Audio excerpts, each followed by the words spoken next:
नमस्कार विद्यार्थियों, मैं ARBDL सर आप सभी का एक बार फिर से आपके अपने YouTube चैनल फंडामेंटल गुरु में स्वागत करता हूं। विद्यार्थियों, जैसा कि आपको पता है हम लोग मैथ्स में संख्या पद्धति पढ़ रहे थे। इसका पहला टॉपिक अपना कंप्लीट हो गया था, पहला लेक्चर कंप्लीट हो गया था। आज अपना इसका दूसरा लेक्चर है।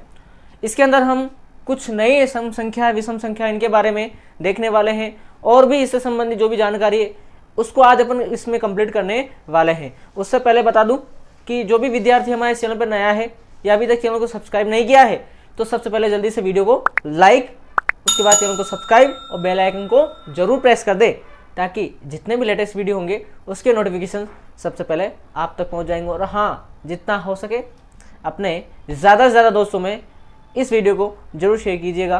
तो चलिए आज की बात करते हैं अपन संख्या पद्धति। और ये जो टॉपिक है संख्या पद्धति, ये हर एग्जाम की दृष्टि से, हर क्लास की दृष्टि से बहुत इंपॉर्टेंट है। इसका ज्ञान होना बहुत ही ज़रूरी है। तो बात करें अपन पहले टॉपिक की, आज की क्लास का सम संख्याएं। तो सम संख्याएं होती क्या है? ऐसी संख्याएं जिनमें दो का पूरी बार भाग चला जाता है उन्हें सम संख्याएं कहते हैं। अर्थात जिन संख्याओं के इकाई अंक में क्या होना चाहिए, 0, 2, 4, 6, 8 ऐसा कुछ भी हो, इकाई अंक में 0, 2, 4, 6, 8 ऐसा कुछ भी हो तो वो संख्याएं सम संख्याएं कहलाती है। क्लियर है बात? यानी कि देखा जाए तो ऐसी संख्या जिसमें दो का पूरी बार भाग जाता है वो सम संख्या होती है, या फिर जिसके इकाई अंक में 0, 2, 4, 6, 8 ऐसा कोई अंक आ जाता है तो वो संख्या भी क्या होती है, सम संख्या कहलाती है। तो हम उदाहरण की देखिए, उदाहरण देखते हैं। 2, 4, 6, 8, 10, 12, 18, 20, 24 कुछ भी हो जिसके पीछे 0, 2, 4, 6, 8 आ जाए वह संख्या क्या होगी, सम संख्या होगी। अब देखो कुछ जानकारी, इंपॉर्टेंट जानकारी है, वो क्या है कि किसी भी सम संख्या के आगे वाली सम संख्या, कोई भी सम संख्या है उसके आगे वाली सम संख्या ज्ञात करने के लिए +2 करते हैं, और जबकि पीछे वाली सम संख्या ज्ञात करने के लिए -2 करते हैं। बात को गौर से सुनना। कोई सी भी सम संख्या है उसके आगे वाली सम संख्या अगर ज्ञात करनी है तो +2 करेंगे, जबकि पीछे वाली सम संख्या ज्ञात करने के लिए -2 किया जाता है। ये बात क्लियर है ना? तो उदाहरण से देखिए, जैसे 6 है, 6 से आगे कौन सी सम संख्या आएगी, 6 के बाद में कौन सी आने वाली है, तो +2 किया, 8 आ गई। उसी प्रकार से 10 है, 10 के बाद कौन सी सम संख्या आने वाली है, तो 10 में +2 किया, 12 आ गई। ये तो आगे वाली आ गई। अगर पीछे की बात करें, पीछे कौन सी संख्या आएगी, तो देखो 20 में से 2 माइनस कर दो, 20 में 2 माइनस किए तो 18, तो ये 20 से पहले वाली सम संख्या आ गई। 18 से पहले सम संख्या, तो 18 में फिर से 2 माइनस कर दो, 16 आ गया। 16 18 से पहले सम संख्या हो जाएगी। तो इस प्रकार से हम आगे और पीछे की सम संख्या ज्ञात करने के लिए प्लस और माइनस करते हैं। क्लियर है यहां तक? आगे बात करें, दो सम संख्याओं का योगफल भी एक सम संख्या होता है। ध्यान देना, इस बात पे गौर करना कि दो सम संख्याएं कोई सी भी हो, उनका जब आप योग करोगे तो उसका वैल्यू भी सम संख्या ही प्राप्त होगी, और दो विषम संख्याओं का योग करोगे तो उसका योग भी क्या होगा, एक सम संख्या ही प्राप्त होगी। बात क्लियर है? एक तो सम संख्या और एक विषम संख्या को जब भी प्राप्त करोगे तो क्या करें, दो सम संख्याओं को जोड़ोगे तब भी सम मिलेगा, और दो विषम संख्याओं को जोड़ोगे तब भी आपको सम संख्या ही मिलेगी। कैसे? तो देखो 6 + 2 + 6 कितना हो गया, 8। 2 भी सम संख्या है, 8 भी सम संख्या है, तो इसका योग कितना हो, 2 और 6 दोनों सम है, योग कितना आ गया, 8। 8 सम संख्या है, 6 सम संख्या है, 8 और 6 14, 14 भी क्या हो गई, सम संख्या। अर्थात दोनों सम संख्याएं हैं और उनका योग भी क्या आ रहा है, एक सम संख्या प्राप्त हो रही है। क्लियर है? फिर दो विषम संख्याओं का योग भी क्या होता है, सम संख्या। देखो 3 भी विषम संख्या है, 5 भी विषम संख्या है, पर इनको जोड़ा 3 और 5 8, ये क्या आ गई, सम संख्या आ गई। उसी प्रकार से 7 भी विषम संख्या है और 3 भी विषम संख्या है, 7 और 3 कितना हो गया, 10, ये क्या हो गया, एक सम संख्या प्राप्त हो गई। यहाँ तो बात क्लियर है भाई कि दो सम संख्याओं को जोड़ने पर उनका योगफल भी सम संख्या आता है, और दो विषम संख्याओं को जोड़ने पर उनका योगफल भी एक सम संख्या प्राप्त होता है। यहाँ तक क्लियर है? तो जल्दी से यहाँ तक स्क्रीनशॉट लें, फिर बढ़ते हम लोग आगे की ओर।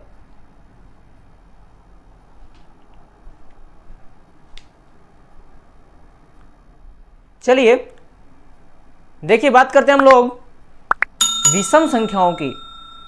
ऑड नंबर्स, विषम संख्याएं, तो किसको कहते हैं विषम संख्याएं? ऐसी संख्याएं जिनमें 2 का पूरा पूरा भाग नहीं जाता है, उन्हें हम विषम संख्याएं कहते हैं। जैसे 1, 3, 5, 7, 9, 11, ऐसी बहुत सारी संख्याएं विषम संख्याएं हो सकती है जिनमें 2 का पूरी बाहर भाग नहीं जाता है, तो वो क्या हो जाएगी? विषम संख्या हो जाएगी। क्लियर है बात?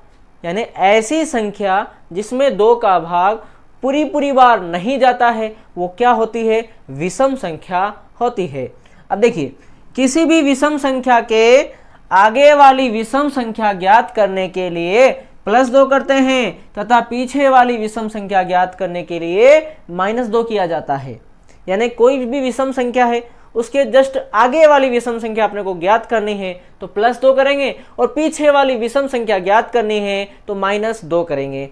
तो देखो कैसे, जिस प्रकार से यहाँ 25 है, 25 एक विषम संख्या है, 25 के बाद कौन सी विषम संख्या आने वाली है पता करना है, तो +2 किया, कितना आ गया? 27।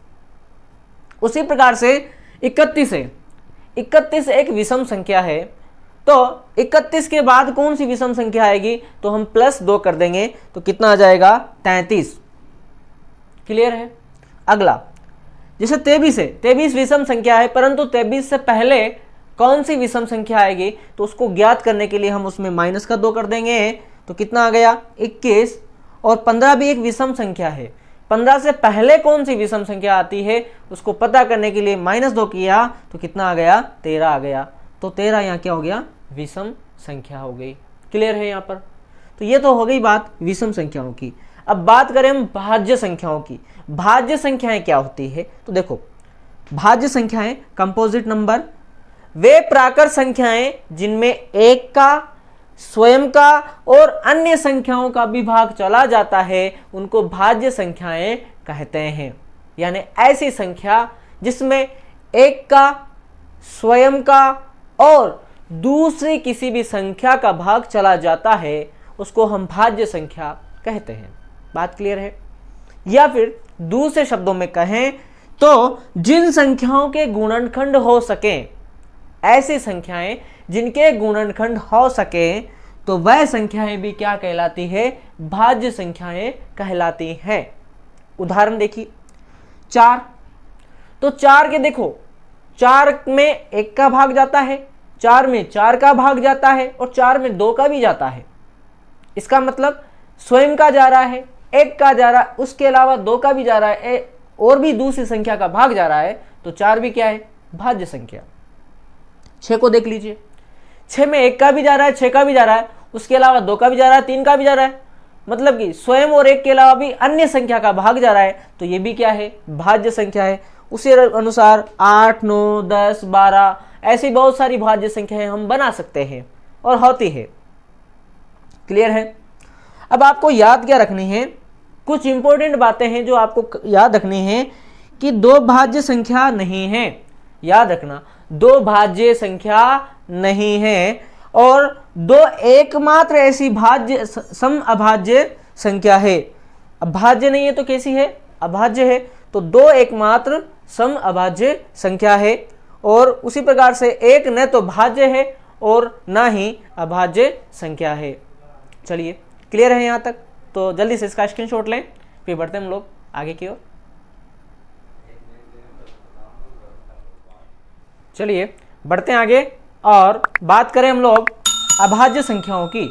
अभाज्य संख्याएं मतलब प्राइम नंबर्स, तो वे प्राकृत संख्याएं जिनमें 1 का व स्वयं का ही भाग जाए और दूसरी संख्या का भाग नहीं जाए, उसको क्या कहते हैं? अभाज्य संख्या कहते हैं। जैसे वे प्राकृत संख्या जिनमें 1 का व स्वयं का ही भाग जाए, अन्य संख्याओं का भाग नहीं जाए, अर्थात जिन संख्याओं के गुणनखंड नहीं हो सके, उन्हें अभाज्य संख्याएं कहते हैं। यानी ऐसी कोई संख्या है जिसमें स्वयं का और 1 का ही भाग जाता है, इसके अलावा किसी भी संख्या का भाग नहीं जाता है, तो वो क्या होती है, अभाज्य संख्या होती है। एक बार फिर से सुनना, ऐसी संख्या जिसमें एक का तथा स्वयं का ही भाग जाता है, किसी अन्य संख्या का भाग नहीं जाता है, वह संख्या अभाज्य संख्या होती है। तो जैसे 2, 3, 5, 7, 11, 17, 19, 23, 29, तो इन सब संख्याओं में किसी भी और संख्या का भाग नहीं जाता है, केवल और केवल एक का और इन स्वयं का ही भाग जाता है। तो इसे अपन क्या कहेंगे, अभाज्य संख्याएं कहेंगे। और भी बहुत सारी अभाज्य संख्याएं होती है। आपको याद रखना, जानकारी में रखना है कि 1 से 25 तक अभाज्य संख्याएं कितनी होती है, तो वो होती है 9। 1 से 25 तक अभाज्य संख्याओं की संख्या है 9, और 1 से 50 तक अभाज्य संख्याओं की जो संख्या है वो कितनी होती है, 15। यानी 150, 1 से लेकर 50 के बीच में 15 अभाज्य संख्याएं होती है, और 1 से लेकर 100 के बीच में 25 अभाज्य संख्याएं होती है। कितनी होती है, 25। और आपको मैंने पहले ही बोल दिया कि एक जो है न तो भाज्य है और न ही अभाज्य है। थोड़ी देर पहले ही मैंने आपको बताया है कि जो एक है वो न तो भाज्य है और न ही अभाज्य है। अब ये तो होगी अभाज्य संख्याओं की बात। अब बात करें सह अभाज्य संख्याएं को प्राइम नंबर्स, तो सह अभाज्य संख्याएं क्या होती है, जरा इसको देख लीजिए। क्या बोला जा रहा है कि जब दो प्राकृत संख्याओं का महत्तम समापवर्तक यानी कि में से एक हो, में से हमेशा कितना आना चाहिए, एक आना चाहिए, तो वे दोनों संख्याएं सह अभाज्य संख्याएं होती है। अर्थात दो ऐसी प्राकृत संख्याएं जिनमें कोई भी कॉमन संख्या नहीं हो, एक के अलावा कोई भी कॉमन संख्या नहीं हो, तो उसको हम सह अभाज्य संख्या बोलेंगे। बात क्लियर है ना। तो देखिए कौन कौन सी सह अभाज्य संख्या, जैसे 7 और 3। 7 और 3 में केवल और केवल एक ही क्या है, कॉमन है, दोनों में से एक ही इसका क्या होता है, जैसे 1 गुणा 7 और 1 गुणा 3, तो एक ही इसका क्या होता है, में से होता है। और में से का मतलब ऐसा अंक जो दोनों संख्याओं में कॉमन होता है। 4 और 9, इसमें भी क्या है, एक ही कॉमन है। 5 और 2 एक ही कॉमन है। 3 और 11 एक ही कॉमन है। 13 और 5 एक ही कॉमन है। अर्थात ये संख्याएं आपस में क्या कहलाएंगी, सह अभाज्य संख्याएं कहलाएगी। यानी 7 और 3 आपस में सहभाज्य संख्या है, 4 और 9 सहभाज्य संख्या है, 5 और 2 सहभाज्य संख्या है, 3 और 11 सहभाज्य संख्या है, और 13 और 5 क्या है, सहअभाज्य संख्या है। तो यहाँ तक क्लियर है भाई। तो जल्दी से स्क्रीनशॉट लें। और हाँ, अभी तक वीडियो को लाइक नहीं किया है तो जल्दी से वीडियो को लाइक कर दीजिए और खड़का ले स्क्रीनशॉट, फिर बढ़ते हम लोग आगे।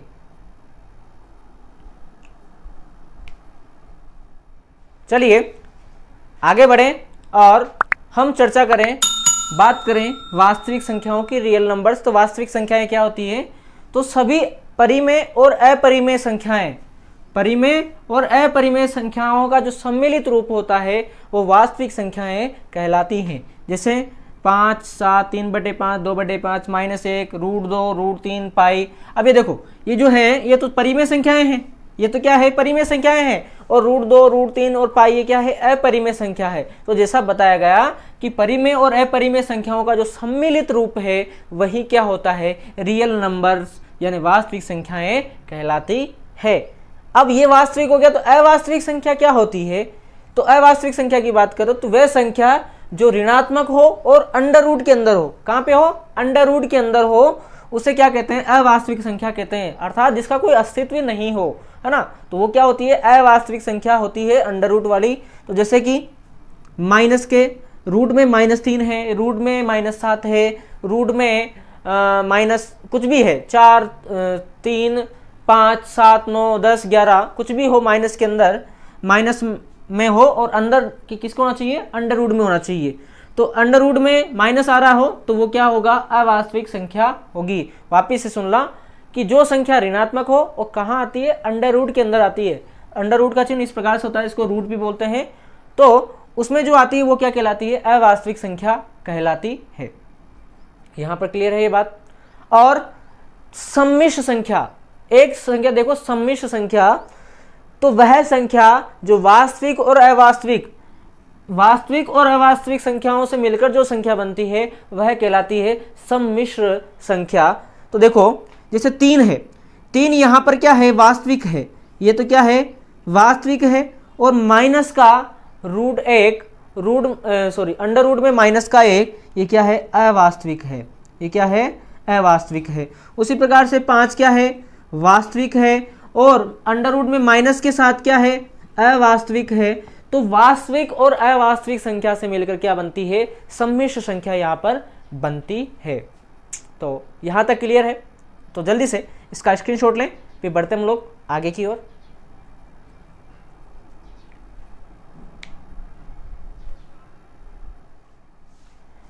चलिए बात करें हम लोग यहाँ पर स्थानीय मान की, प्लेस वैल्यू। तो क्या होता है, किसी संख्या में कोई अंक जिस स्थान पर होता है, कोई भी संख्या है उसमें कोई भी अंक जिस स्थान पर होता है वह उस अंक का क्या होता है, स्थानीय मान कहलाता है। और उसको किस प्रकार से निकालते हैं, देखिए किसी भी दी गई संख्या में स्थानीय मान ज्ञात करने के लिए आपको क्या करना पड़ेगा, जैसे कोई भी इकाई का अंक है उसका स्थानीय मान निकालोगे तो क्या करोगे, इकाई का अंक गुणा क्या करोगे, 1 कर दोगे, तो उसके इकाई का जो अंक है उसका स्थानीय मान निकलेगा। दहाई के अंक का स्थानीय मान की बात करें तो दहाई के अंक को किससे गुणा कर देना, 10 से गुणा कर देना, तो वो क्या हो जाएगा, दहाई के अंक का स्थानीय मान हो जाएगा। सैकड़े के अंक का स्थानीय मान पता करना है तो सैकड़े के अंक को किससे गुणा कर देना, 100 से, तो वो सैकड़े के अंक का स्थानीय मान हो जाएगा।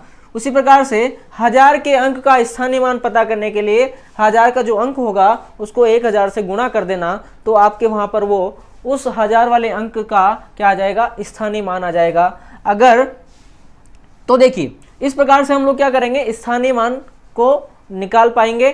तो अब आपको ये सारी चीजें क्लियर समझाने के लिए एक एग्जांपल की सहायता से मैं आपको और समझाने की कोशिश कर रहा हूं।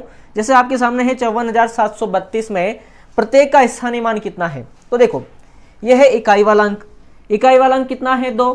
अभी आपको पता है इकाई का अंक का स्थानीय मान पता करने के लिए इकाई के अंक को किससे गुणा कर दो, 1 से।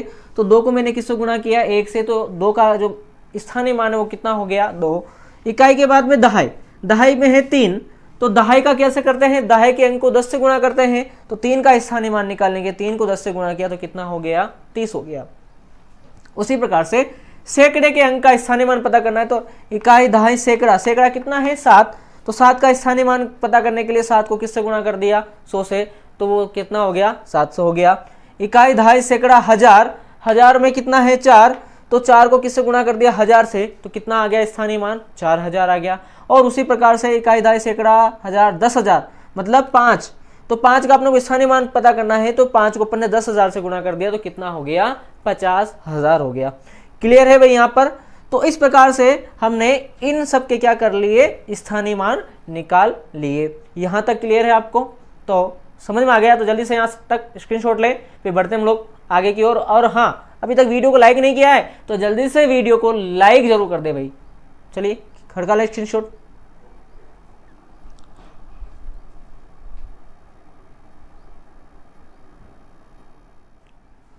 तो देखिए हम यहाँ पर चर्चा करते हैं जातीय मान की, जिसको हम कहते हैं लोकल वैल्यू। क्या कहते हैं? लोकल वैल्यू या जातीय मान। तो क्या होता है जातीय मान? कि किसी दी गई संख्या में किसी भी अंक का जातीय मान उसका अपना मान होता है, उसका फिक्स अपना मान होता है, चाहे वह अंक किसी भी स्थान पर हो, वो इकाई में हो, दहाई में हो, सैकड़े में हो, 1000 में हो, 10,000 में हो या लाख में हो, कहीं पर भी हो, उसका अपना मान ही क्या कहलाता है? जातीय मान कहलाता है। तो देखो जैसे आपके सामने ये संख्या दे रखी है, आपसे पूछ लिया 3 का जातीय मान क्या है, तो 3 का जातीय मान क्या होगा? 3 ही होगा। वो किस स्थान पर है इससे कोई मतलब नहीं है, कहीं भी हो उसका अपना जो मान होता है वही क्या होता है? जातीय मान होता है। जिसी प्रकार 7, देखो 7 यहाँ पर है, अब इकाई, दहाई, सैकड़ा कहाँ पर आ रहा है उससे कोई मतलब नहीं है, 7 का जातीय मान क्या होता है? 7 ही होता है। यहाँ तक क्लियर है आपको? अब अगली क्लास में हम जितना पढ़ा उससे संबंधित बहुत सारे अच्छे एग्जाम्पल्स और क्वेश्चंस लेकर आए हैं, जो कि एग्जाम्स में अक्सर पूछे जाते हैं और आने वाले एग्जाम्स में भी पूछे जाएंगे। तो अगली क्लास को तो बिल्कुल भी मिस ना करें, और उस क्लास को देखने से पहले इस वाली क्लास को आपको अच्छे से कंप्लीटली देखना पड़ेगा। तो यहाँ तक आपको अच्छे से समझ में आ गया होगा। इसका स्क्रीनशॉट लेंगे और अब बताइए मुझे कि वीडियो कैसा लगा। अब वीडियो आप लोगों को पसंद आ गया हो तो इसको लाइक करके चैनल को सब्सक्राइब और बेल आइकन को जरूर प्रेस कर दें, ताकि जितने भी लेटेस्ट वीडियो होंगे हमारे उसके नोटिफिकेशन सबसे पहले आप तक पहुंच जाएंगे। तो अब दीजिए मुझे आज्ञा, यहाँ तक आपका हो गया तो तब दीजिए मुझे आज्ञा, चलते हैं। जय हिंद, जय भारत।